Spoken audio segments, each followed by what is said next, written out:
Welcome back, everybody, to another deep dive. We are diving into a topic today that has been bubbling up for a while now.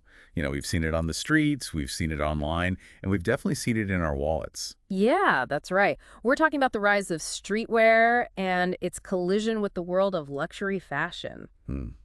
It's kind of wild to see these two worlds that used to be so separate coming together like this. Absolutely. I mean, just a few years ago, you wouldn't have imagined seeing a Supreme hoodie on a runway next to a Chanel bag. Right. So to really understand how we got here, we've got a really interesting mix of sources to pull from today. Oh, yeah, definitely. We've got excerpts from an academic research paper that gets deep into Gen Z's buying habits. Then we've got some blog posts that are capturing the cultural side of things, the vibes, the trends, all that good stuff. And to round things out, we've got this fashion industry article that breaks down how brands are reacting to all of this. Yeah, it's like having a backstage pass to the fashion revolution. You know what I mean? Exactly. Yeah. So, where do we even begin? I think we got to start with the basics. Where did streetwear come from? Because this isn't some overnight fad, right? This is a cultural movement with some serious history. You're absolutely right. The research paper actually traces it all the way back to the 80s. The 80s. Okay, take me there. Think hip hop, skateboarding, and surf culture. Those were the scenes where streetwear really began to take shape. Okay, so like Run DMC, those iconic Adidas tracksuits. Exactly. And what's key here is that streetwear was born from a spirit of rebellion. It was about rejecting mainstream fashion and creating something that truly reflected the values and experiences of these subcultures. Makes you wonder, is that why it resonates so strongly with Gen Z today? Hmm. They're all about authenticity, individuality, and like rejecting those perfectly polished Instagram lives. There's definitely a connection there. And that rebellious spirit, that desire for authenticity, has fueled streetwear's evolution. It's gone from a niche subculture to this dominant force in fashion. It's not just limited to the streets anymore. Nope. It's on the runways, in high-end boutiques, and, like you said, all over our social media feeds. Speaking of social media, let's talk about how it's shaping Gen Z's fashion choices. Because we have this one blog post titled, How Gen Z is Defining a New Fashion Zeitgeist with Community at its Heart, that really dives into this. I mean, it's kind of crazy how these platforms like Instagram and TikTok have basically become the new fashion lookbooks. Trends explode in real time. Yeah. It's nuts how fast things move. And it's definitely influencing what we buy and how we see ourselves. Right. And think about how Gen Z uses social media. It's not just passively scrolling through perfectly curated feeds. They're creating, they're sharing their own personal styles, and they're building communities around shared passions. Absolutely. It's not just about following trends. It's about belonging to a tribe, finding your people. Like remember those crazy lines outside Supreme stores back in the day? That whole community feeling that started offline and then it migrated to online spaces? And the blog post actually makes this really interesting point about those early streetwear communities. Like, there were these Facebook groups dedicated to reselling, and it became this way to sustain those connections. Oh, yeah, I was in a bunch of those. So those online spaces, they've evolved. Now, platforms like TikTok, with its focus on niche communities and trends that go viral in a heartbeat, have become like the new breeding ground for Gen Z's fashion sense. It's crazy, like a new fashion language being born right in front of us. It's incredible to watch. And you know who's definitely watching? Luxury brands. Yeah. They're realizing that to stay relevant to this generation, they need to adapt to this new world, this community-driven, digital-first way of looking at fashion. Yeah, those old ideas of heritage and exclusivity, they're just not enough anymore. To connect with Gen Z, luxury brands need to tap into those core values: authenticity, community, individuality, and they got to speak their language. Well, they're definitely trying.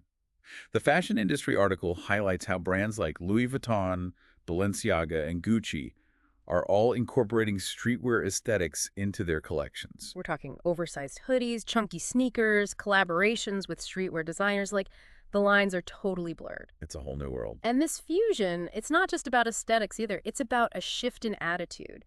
Like, luxury brands are embracing the casual vibes, the comfort, and the street-savvy designs that Gen Z loves. I feel like they're acknowledging that luxury doesn't have to be stuffy or exclusive. Right. It can be cool, it can be comfortable, and even, dare I say, accessible. There's actually a really interesting point in the research paper.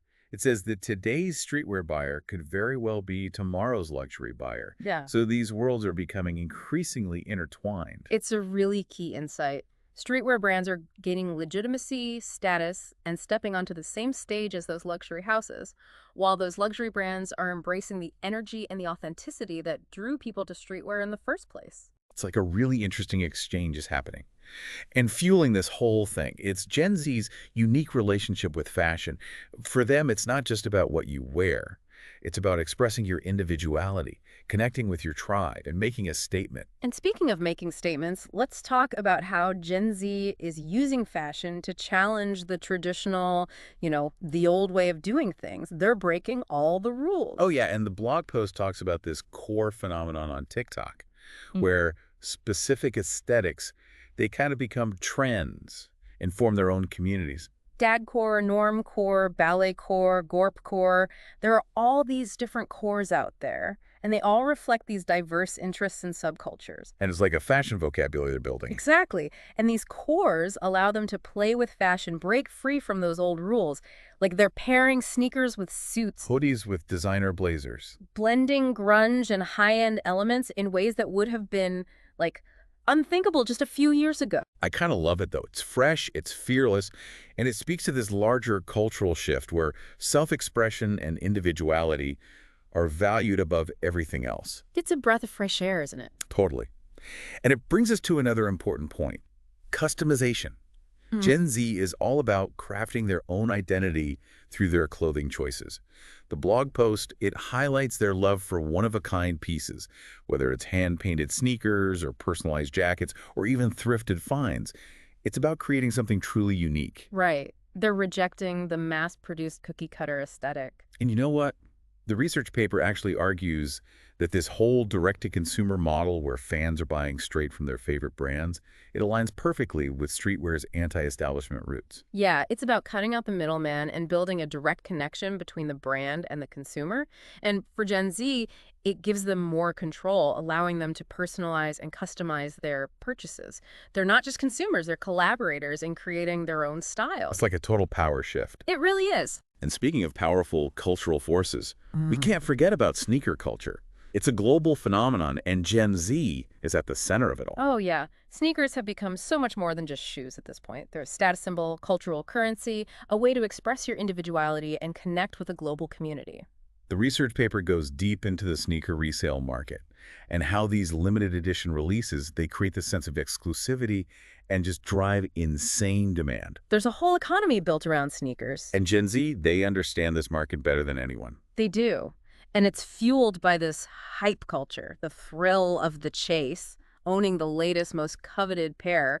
It becomes a status symbol. Think classic Jordans, Yeezys, those crazy collaborations between streetwear brands and luxury houses. They're not just shoes, they're investments, collector's items. And for Gen Z, it's not just about owning them, it's about sharing them, showing them off on social media, being part of that global sneaker conversation. And that brings us back to the importance of community, right? It's like this whole thread that runs through everything we've been talking about. Gen Z's relationship with fashion is as much about shared passions, that sense of belonging, as it is about individual expression. They want to connect with others who share their interests, their style, their values. And brands are totally picking up on this. Yeah. They're partnering with creators, tapping into specific subcultures, and creating experiences that resonate with this desire for authentic engagement. They're realizing that community is the key to building brand loyalty in this day and age. You're not just selling a product anymore, you're selling a sense of belonging. And let's not forget about sustainability. That's not just a buzzword. It's a core value for Gen Z, and it's influencing their fashion choices in a big way. Absolutely. The research paper really highlighted how sensitive Gen Z is to issues like sustainability and equality. And streetwear, being so responsive to the culture, is adapting to meet those concerns. It's pretty inspiring to see, actually. Yeah. They're opting for eco-friendly brands, they're embracing thrifting and upcycling, and they're rejecting fast fashion. They want their clothes to reflect their values. And they're holding brands accountable for their environmental and social impact. And that pressure is pushing brands to reevaluate their practices, adopt more sustainable materials, reduce their carbon footprint, engage in ethical labor practices. Because sustainability isn't a niche concern anymore. It's a core value for their target audience. That's exactly it. So we've covered a lot of ground so far. We have. Streetwear's journey from, literally the streets to the runway. Gen Z's influence on this whole evolution, the impact of social media. How luxury brands are adapting to this new landscape. It's a dynamic landscape. And it's clear that Gen Z is leading this whole transformation. Their values, their preferences, their digital savvy, it's all shaping the future of fashion in some pretty profound ways. Yeah. And we've only just scratched the surface. Right. There's a whole other layer to this story, a digital frontier, you could say, that we need to explore. Ooh, I like where this is going. Sounds pretty fitting when you think about it. Like Gen Z, they're all about breaking the mold, right? So if they can't find what they want in the real world, why not just create it in the virtual one? It's like the ultimate form of self-expression. Right. And you know what else is a big deal for them? What's that? Sustainability. Oh, right. We talked about how huge that is for them. Well, Yeah. what's more sustainable than like a digital wardrobe? Yeah. You know, no waste, no factories, no shipping. The research paper actually goes into the environmental impact of fast fashion and how aware Gen Z is of all that. Yeah, that makes total sense. If they're concerned about the ethical and environmental costs of always buying new clothes, virtual fashion is like the perfect guilt-free alternative. And it's more than just being eco-conscious, too. It plays into that desire for individuality we were talking about earlier. Like in the metaverse, you can literally become anyone or anything you want. You can express yourself in ways that might not even be possible or practical in the real world. It's like taking self-expression to a whole other level. And remember what we said about community. Virtual spaces can be so powerful for building those connections. You can have these whole online communities dedicated to creating and sharing virtual fashion. Oh, it's already happening. The research paper mentions platforms like Decentraland and the Sandbox, where users can buy, sell, and even design virtual clothing and accessories. And the brands, are they catching on? Oh, big time. It's like this whole new market is emerging and brands are scrambling to figure it out. I bet. It's fascinating to think about how they're navigating this uncharted territory. Right. Some are creating like virtual versions of their real world products. Others are going all out and designing totally original pieces just for the metaverse. It's like, what even is a brand in these digital spaces? Right. It's not just about selling virtual clothes. It's about creating experiences, building communities, and engaging with Gen Z in these new and innovative ways. Like, have you heard that Gucci Garden experience on Roblox? I think so. Remind me. Okay, so it wasn't just a virtual store. It was this whole interactive exhibition where users could explore the brand's history and aesthetic. They could collect digital items and dress their avatars in Gucci gear. So cool. It's not just a one-way street either. Like, brands are learning from Gen Z, adapting to their values and preferences, and just trying to keep up with their constantly evolving digital habits. Oh, definitely. It's a two-way conversation for sure. And speaking of digital habits, we got to talk about how this all ties into the rise of NFTs and blockchain technology. The research paper brought up this example of Yuga Labs, the creators of the Bored Ape Yacht Club, collaborating with the streetwear brand The Hundreds. Oh, yeah. What did they do? They released limited edition NFTs and physical merch. It's wild, right? You have these digital avatars, which are now like status symbols in their own right, and they're wearing streetwear. Totally blurring the lines between the real and the virtual.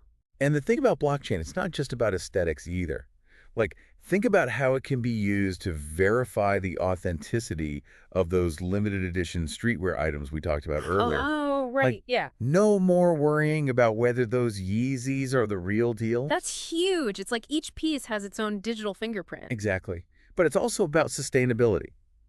Blockchain can be used to track the origin of materials so you know for sure that those brands are actually living up to their eco-friendly claims. That's such a good point. And then there's the potential for creating even more immersive experiences, right? Like what? Like, imagine attending a virtual fashion show, but you can interact with other attendees, try on clothes virtually, maybe even purchase limited edition NFTs that you can then, like, wear in the metaverse. It's insane. I can't even wrap my head around where this is all going. What will virtual fashion even look like in 10, 20 years? I have no idea, but I'm so here for it. Same. One thing I'm sure about, though, Gen Z is going to be at the forefront of this whole evolution. They're already pushing the boundaries of what's possible, experimenting with new technologies, and just constantly redefining what it means to be stylish. And it's not just limited to the metaverse either. You're right. Virtual fashion, it's finding its way into gaming, social media. Even augmented reality. Exactly. Like, remember those Snapchat filters that let you try on different makeup looks? Oh, yeah. It's easy to imagine a future where you can do that with clothes, like using your phone's camera, or even create a digital wardrobe that you can access from anywhere. It's fashion and tech coming together seamlessly. Right. And it's all driven by Gen Z's desire for convenience, self-expression, and that all-important community aspect. It's about connecting with like-minded individuals, sharing their passion for fashion, and creating something new and exciting together. It's a fundamental shift in how we even think about fashion, our identity, how we express ourselves. Totally. But let's bring this back to reality for a sec. Yeah. We've been talking a lot about the future, but what about the present? What's happening in the real world? That's a great point. While the metaverse and virtual fashion are super exciting, there's still tons going on in the real world that's worth exploring. The blog post goes into some detail about Gen Z's overall approach to style. Like, how are they challenging those traditional fashion norms? Right. Let's break down some of the specific trends and styles that are defining Gen Z's fashion sense, because they've basically created this whole new language of fashion. And to understand that language, we got to talk about core trends. Like, we briefly mentioned dadcore and normcore earlier, Right. but those are just the tip of the iceberg. These cores, they're basically like these aesthetic categories that have become super popular, especially on platforms like TikTok. Like little micro-communities built around shared fashion sensibilities. Exactly. They're taking inspiration from like vintage styles, internet culture, and just mixing it all up to create something totally new and unique. Okay, so what are some of these core trends, and like what do they tell us about Gen Z's overall style? So give me the rundown. What are some of these core trends? And like, is my closet even remotely Gen Z approved? Well, let's see. We were talking about dadcore and normcore, but there are so many others. The blog post dives into a few that really showcase Gen Z's eclectic style, like dark academia, for example. Dark academia. Okay, I'm intrigued. It's like, imagine if those old, dusty libraries and Gothic architecture became a fashion statement. I'm listening. Think tweed jackets, turtlenecks, vintage-inspired pieces, and a slightly brooding, intellectual vibe. Okay, so basically, if I raided my grandpa's closet and like added a touch of history, Pretty much. not bad. Then you've got cottagecore, which is like the complete opposite. Okay, tell me more. It's all about romanticizing rural life, embracing nature, and dressing like you just stepped out of a fairy tale. Flowy dresses, floral prints, that whimsical, kind of dreamy vibe. So trade the tweed for a flower crown, and I'm ready for a picnic in a meadow. Exactly. Oh, and then there's Y2K, which is a total blast from the past. Early 2000s fashion is back in a big way. Oh, the early 2000s. Low-rise jeans, crop tops. Yes. All the colorful accessories. Think Britney Spears, Christina Aguilera. I remember those days. Not sure I'm ready to relive them, though. Huh. But it's interesting, right? They're taking inspiration from all these different eras and subcultures, and they're making it their own. That's what's so cool about it. It's all about that remixing, that curating. They're not afraid to take something old and make it new again, mix high and low, break all the fashion rules.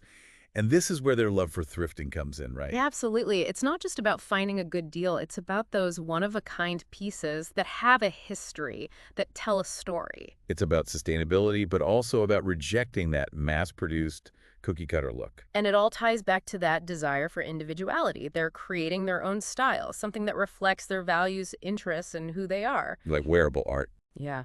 And that DIY energy extends to customization, too.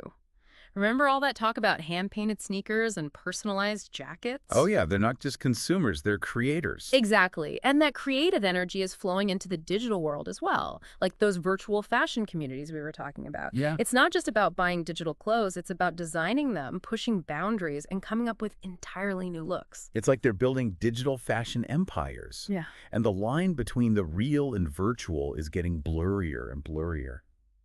Maybe one day we'll be rocking those virtual creations in real life through AR. I mean, why not? We've already got AR filters for makeup and accessories. It's only a matter of time before we can do the same with clothing. The possibilities are endless. But let's zoom out for a second and think about what we've learned today. We've covered, like, everything.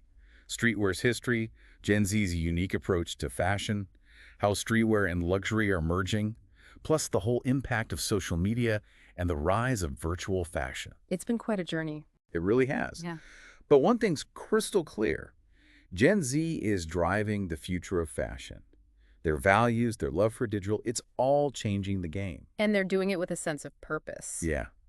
Authenticity, a deep understanding of how tech can connect people and let them express themselves. They're not just followers, they are trendsetters. That's the thing. It's not just about clothes. It's about identity, community, self-expression, challenging what we think we know, pushing those boundaries, and creating something new and exciting. So here's a final thought to leave you with. As we've seen, Gen Z is tearing up the rule book when it comes to fashion. They're blending real and virtual, high and low, old and new. What does that tell us about how they see the world? What can we learn from their approach to style and how they express themselves? It's definitely something to think about. This conversation is far from over. Gen Z's influence is only growing, and it's going to be so interesting to see how they keep shaping the fashion world. So stay curious, keep exploring, and don't be afraid to break those fashion rules along the way. Until next time.